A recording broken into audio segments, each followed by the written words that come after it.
Inilah pelaku yang bernama Zulkifli, 48 tahun. Hanya bisa tertunduk dan terdiam saat ditangkap Satreskrim Polresta Padang, Sumatera Barat karena mencabuli 4 anaknya dan seorang cucunya. Pelaku ditangkap petugas di kawasan Pasar Lalang, Kecamatan Kuranji, Kota Padang. Polisi masih mendalami pemeriksaan pelaku yang sehari-hari bekerja sebagai dukun ini. Sebelumnya, para korban tidak berani melapor kepada pihak kepolisian karena malu. Namun, karena perbuatan cabul kembali dilakukan oleh pelaku kepada cucunya, para korban pun akhirnya nekat melaporkan ayah kandungnya sendiri. Dari pemeriksaan dan hasil visum yang dilakukan petugas kepada para korban, hasilnya menunjukkan bahwa korban benar menjadi korban pencabulan. Pelaku terancam pasal berlapis Undang-Undang Perlindungan Anak dengan ancaman hukuman di atas 15 tahun penjara.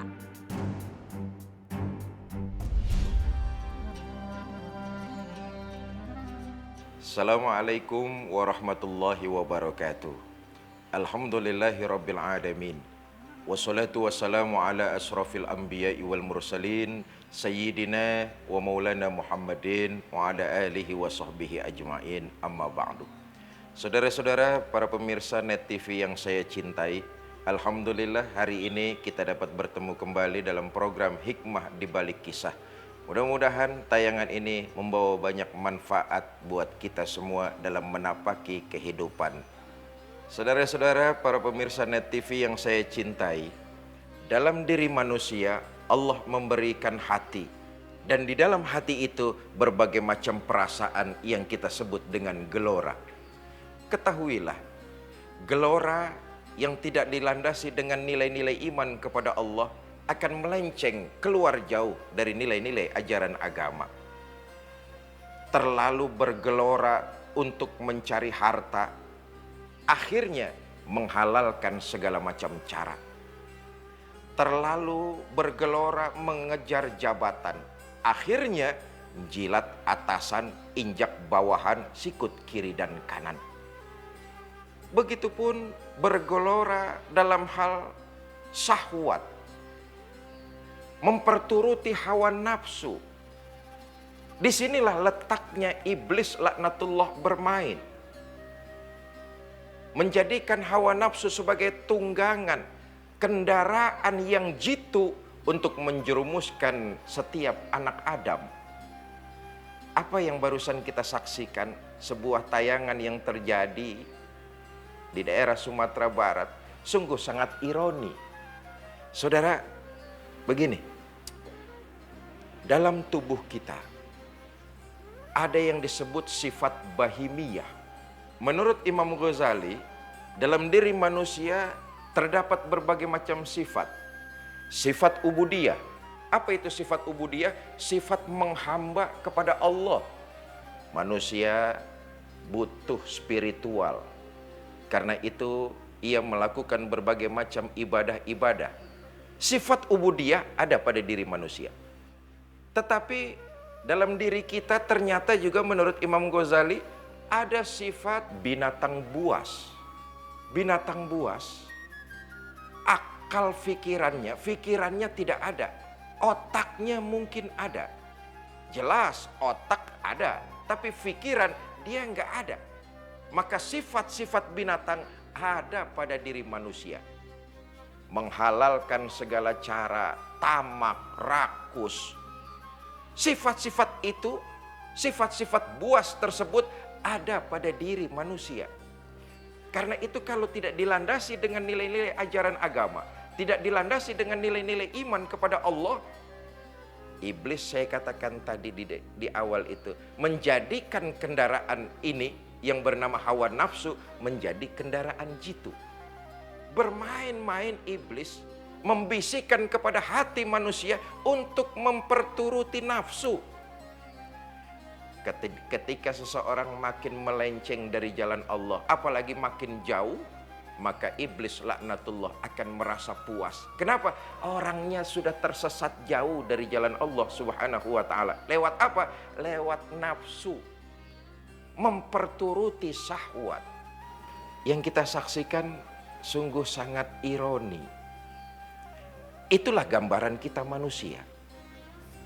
Maka sebuas-buasnya hewan, dia masih ada punya rasa belas kasih kepada anak keturunannya.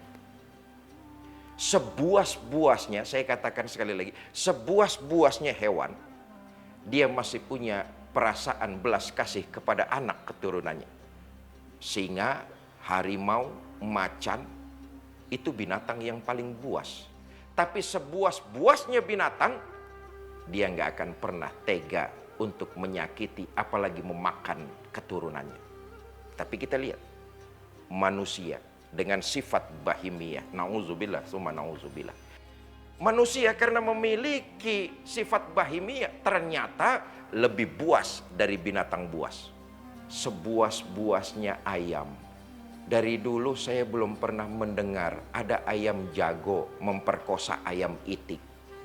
Tapi manusia ternyata lebih buas dari binatang buas. Jangankan orang lain, keturunannya pun disikat.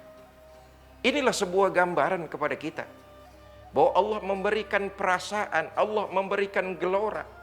Tapi ketika gelora itu tidak dilandasi dengan nilai-nilai ajaran agama, jauh dari nilai-nilai iman kepada Allah, masuk bisikan setan. Saudara, cinta kepada dunia boleh dalam ajaran Islam. Cari harta sebanyak-banyaknya. Gelora itu harus dibuktikan dengan semangat bekerja. Tapi tentu cara-caranya jangan menggunakan sifat bahimiyah, binatang buas. Cara-caranya harus berlandaskan nilai-nilai ajaran agama. Saudara mengejar karir dalam sebuah instansi sah, boleh.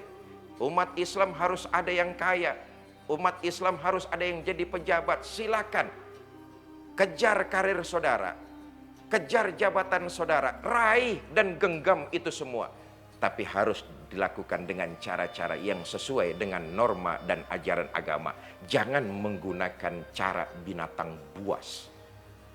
Begitupun kalau kita suka dengan lawan jenis, gelora dan perasaan itu ada, maka lakukan sesuai dengan nilai-nilai dan ajaran-ajaran agama. Jangan terjebak kepada bisikan setan. Karena sekali lagi saya katakan, setan, iblis laknatullah, mempunyai kendaraan yang jitu dan ampuh. Dia menggunakan hawa nafsu. Disitulah luar biasanya setan. Sekali kita memperturuti hawa nafsu, maka penyesalanlah yang akan datang. Assalamualaikum Pak Ustadz. Saya ingin menanyakan satu hal, yaitu menurut Islam, apakah penghasilan suami itu diprioritaskan untuk orang tua dulu atau istri dan anak-anaknya? Yang kedua, apakah menurut Islam anak laki-laki dalam keluarga wajib menafkahi ibu dan saudara-saudara perempuannya? Mohon penjelasannya ya Pak Ustadz. Terima kasih. Assalamualaikum warahmatullahi wabarakatuh. Saudara-saudara, para pemirsa Net TV yang saya cintai, seorang laki-laki kalau dia sudah melakukan pernikahan, dia punya keluarga, dalam hal ini istri, apalagi Allah karuniakan kepadanya amanah berupa anak-anak, maka kewajiban yang utama adalah menafkahi anak istrinya. Karena itu, kepada tiap suami, kalau sudah punya kewajiban, dalam hal ini punya istri, apalagi punya anak, maka kewajibannya adalah untuk bekerja mencari rizki yang halal. Perlu diingat, ada satu dosa yang bisa dihapus hanya dengan cara bekerja, berusaha mencari rezeki yang halal. Ini kewajiban buat para suami, kaum laki-laki yang sudah memiliki kewajiban tanggung jawab berupa keluarga, anak dan istri. Maka seorang suami berkewajiban untuk memberikan nafkah. Karena itu nafkahnya tentu apa? Tidak melulu sekedar nafkah batin, tapi juga nafkah zohir. Nafkah zohir itu apa? Uang belanja kebutuhan rumah tangga. Dari mana dia dapat uang tersebut? Ya tentu dengan cara bekerja yang halal. maka bekerja, nah lagi-lagi kepada para suami, laki-laki, maka bekerja hukumnya jadi wajib. Dalam kaidah fikih disebutkan mala yatimul wajib illa bihi fahuwal wajib. Segala sesuatu unsur yang mengarah kepada wajib, maka terkena hukum wajib juga. Menafkahi keluarga, dalam hal ini lagi-lagi saya katakan anak dan istri, menafkahi keluarga adalah wajib. Maka bekerja untuk menafkahi, mencari rezeki, terkena hukum wajib. Para pemirsa, kewajiban seorang suami ada beberapa hal. Pertama, prioritasnya adalah keluarga, anak dan istri. Lalu masih dalam kategori prioritas adalah ibunya. Lalu kemudian apalagi? Adiknya, kalau dia punya adik perempuan, selama adik itu belum bersuamikan. Adik perempuan yang belum mempunyai suami, maka seorang suami masih punya kewajiban terhadap itu.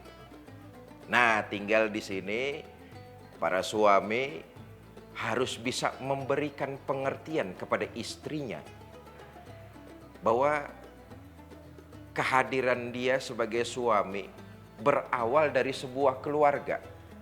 Maka itu dia tidak bisa melepaskan kewajibannya sebagai sebuah keluarga. Sebelum dia membina keluarga, dia sudah punya keluarga. Artinya dia jadi anak dari ibu seseorang. Itu diberikan pengertian kepada istri. Insya Allah, kalau itu yang dilakukan oleh seorang suami yang soleh, istri akan menerima. Memang ada yang bilang, nggak salah juga. Secara diam-diam, seorang suami memberikan uangnya kepada ibu dan adik perempuannya. Selama, lagi-lagi saya katakan, selama adik perempuannya belum punya suami. Nggak ada yang salah memberikan diam-diam. Tapi alangkah lebih baik kalau dari awal diberikan pengertian kepada istri bahwa dia juga selain kewajiban utama, dia memiliki kewajiban-kewajiban yang lain. Di antaranya adalah menafkahi ibunya, menafkahi adik perempuannya. Dikasih pengertian. Dan kalau istri sudah mengerti, dan insya Allah akan mengerti, alangkah indahnya ketika nafkah itu diberikan langsung oleh tangan istrinya. Alangkah eloknya kalau kewajiban itu si istri yang mengeluarkannya. Suami tanpa lagi ngumpet-ngumpet. Idealnya memang seperti itu. Walaupun tidak ada salahnya. Karena itu ini juga harus jadi perhatian kepada para istri. Kalau diberikan pengertian dari suami, mbok yang ngerti. Jangan egois bahwa suamimu itu lahir dari rahim seorang ibu. Kalau dia punya keluarga, dia punya adik perempuan, maka itu masih jadi beban dan tanggung jawab suamimu. Kalau diberikan pengertian seperti itu oleh suami, maka istri yang soleha, dia akan cepat mengerti dan cepat menyetujui. Karena itu, dorong suami saudara untuk jadi suami yang bertanggung jawab. Mengurusi anak dan istrinya, juga mengurusi keluarga besarnya. Kalau memang ini yang terjadi, suami akan tambah semangatnya dalam mencari rezeki yang halal. Kemudian yakinlah, ibu akan jadi kebanggaan bagi suaminya. Akan jadi cerita yang baik-baik buat suaminya di mana-mana. Istri yang soleha apabila diberikan pengertian, dia bisa dan menerima serta mendorong semangat suaminya.